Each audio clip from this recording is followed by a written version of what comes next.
जानिए हर सच की कहानी दिनेश ठक्कर की जुबान आपके अपने नेशनल न्यूज इंडिया पर। संत आसाराम जी बापू को बदनाम करने के लिए एक नाबालिग बच्ची की वीडियो को तोड़ मरोड़ के प्रसारित करने के मामले में पत्रकार ललित बदगुजर की हुई गिरफ्तारी।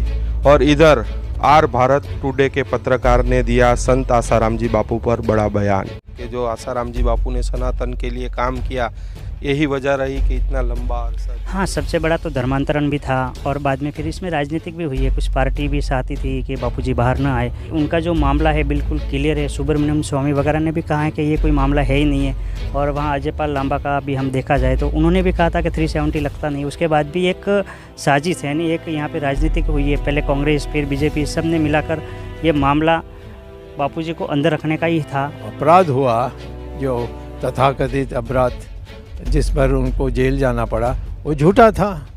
आसाराम बापू गुजरात में वो जो धर्म परिवर्तन हो रहा था उसको विरोध कर रहे थे और लोगों को वापस ला रहे थे। तो उसमें जो इन लोगों ने जो लोग मिल करके उनको झूठा आरोप लगा करके उनको जेल भेजा है तो बड़ा अपमान हुआ,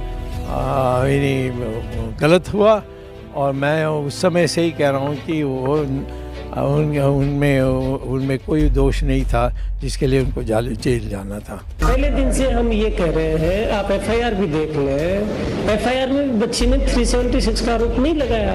हम बार बार ये कह रहे हैं कि मेडिकल रिपोर्ट जो दिल्ली से आई है हमारे पास, मेडिकल रिपोर्ट में भी किसी भी तरह से 376 के आरोप के पक्ष में कोई एविडेंस नहीं है। और भारत विश्व गुरु बनने के लिए आसाराम जी बापू ने बहुत बड़े बड़े कार्य किए। हम तो पैदा भी नहीं हुए थे तब से बापूजी ऐसे ऐसे कार्य कर रहे। बापूजी को बेल मिली है 3 महीने के लिए, लेकिन हम चाहते हैं कि बापूजी को पूर्ण निर्दोष करके बाहर किया जाए। मेरा नाम दयावन कुमावत है, मैं आर भारत टुडे का पत्रकार हूँ। क्या कहोगे, बापू को जमानत लेने में 12 साल का लंबा अरसा बीत गया मतलब, और देखा 12 सालों में बड़े बड़े अपराधी कहो, क्रिमिनल कहो, जिन लोगों पर आरोप सिद्ध हो गए ऐसे नेता अभिनेता सबको राहत मिली और बापू को 12 साल लग गए। हाँ बिल्कुल, इस सदी का सबसे बड़ा अगर किसी पर मतलब अत्याचार हुआ है तो वो आसाराम जी बापू पर हुआ है। आसाराम जी बापू ऐसे संत हैं जो 12 साल से कंटिन्यू जेल में है, जबकि उनका जो मामला है बिल्कुल क्लियर है। सुब्रमण्यम स्वामी वगैरह ने भी कहा है कि ये कोई मामला है ही नहीं है।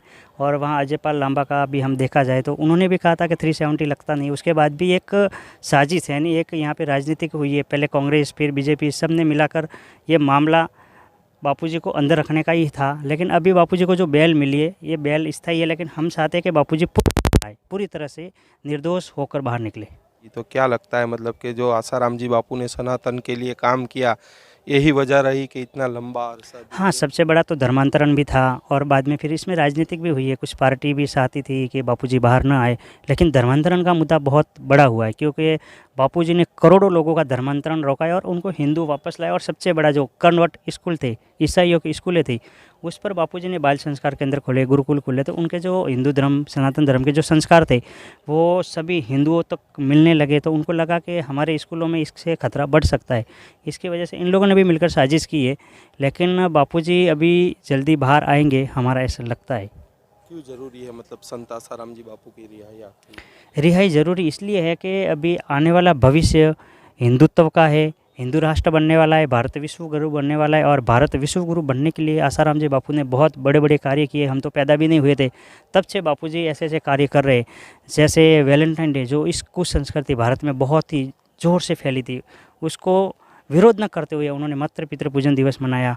और अपना तुलसी पूजन दिवस, जिस तरह के ये अपना जो न्यू ईयर्स आता अंग्रेज़ न्यू ईयर्स में, उस समय जो पौधा रहता नकली पौधे की पूजा वगैरह लोग करते थे। तो बापूजी ने बोला तुलसी जो 800 बीमारियां भगाती है, ऐसे पौधे की पूजा करनी चाहिए। तो सभी लोग यानी कि जो बापूजी को मानने वाले नहीं हैं वो लोग आज तुलसी पूजन दिवस मनाते हैं, मातृ पितृ पूजन दिवस मनाते हैं। आज हम स्टेटस देखते हैं, चाहे कोई भी देखते, कोई भी ऐप देखते, उस ऐप में तुलसी पूजन 25 तारीख को तुलसी पूजन दिवस का आता है और 14 फरवरी को मातृ पितृ पूजन दिवस का आता है। इसलिए बापूजी का कार्य बहुत बड़ा है और हम सरकार से भी यही कहेंगे। आपने चलो अभी एक थोड़ा सा आपका रिस्पॉन्स अच्छा था, बापूजी को बेल मिली है 3 महीने के लिए, लेकिन हम चाहते हैं कि बापूजी को पूर्ण निर्दोष करके बाहर किया जाए। जानिए हर सच की कहानी दिनेश ठक्कर की जुबान, आपके अपने नेशनल न्यूज इंडिया पर।